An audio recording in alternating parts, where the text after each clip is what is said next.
Als einzige Frau in unserem Trio habe ich jetzt einen guten Tipp für alle Damen, wie man die Mannsbilder ganz einfach im Zaum halten kann. Männer muss man loben.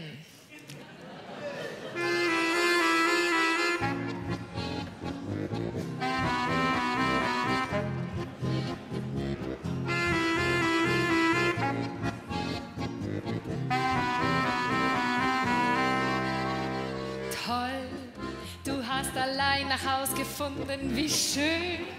Du kommst zu spät, nur 2-3 Stunden, du bist auch noch nicht allzu sehr betrunken. Und danke für die Blumen von der Tanke, danke, hurra. Du hast fast alle Lebensmittel, es fehlt von meiner Liste nur 1/3, genial. Du hast nur eine Milch verschüttet und danke für die Blumen von der Tanke, danke, danke. Du bist mein Held, mein Sexsymbol, mein wilder Hengst, mein Ruhepol.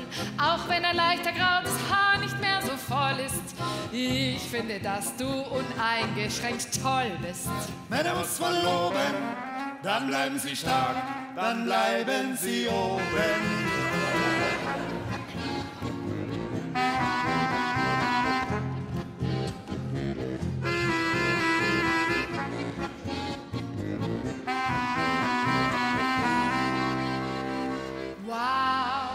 Du bist im Bett der Allerschnellste sofort, danach ins tiefste Koma fällst, hey, und alle Schnarchrekorde hältst du. Und danke für die Blumen von der Tanke, danke, Respekt.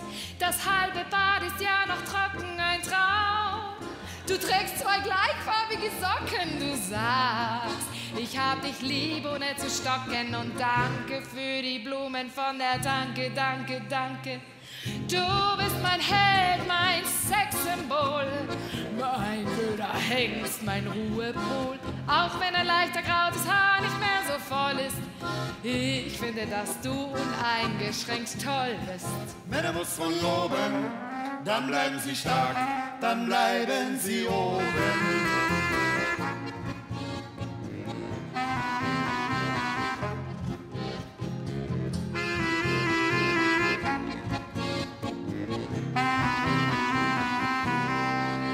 Auch wenn ein leichter grautes Haar nicht mehr so voll ist, ich finde, dass du uneingeschränkt toll bist. Männer muss man loben, dann bleiben sie stark, dann bleiben sie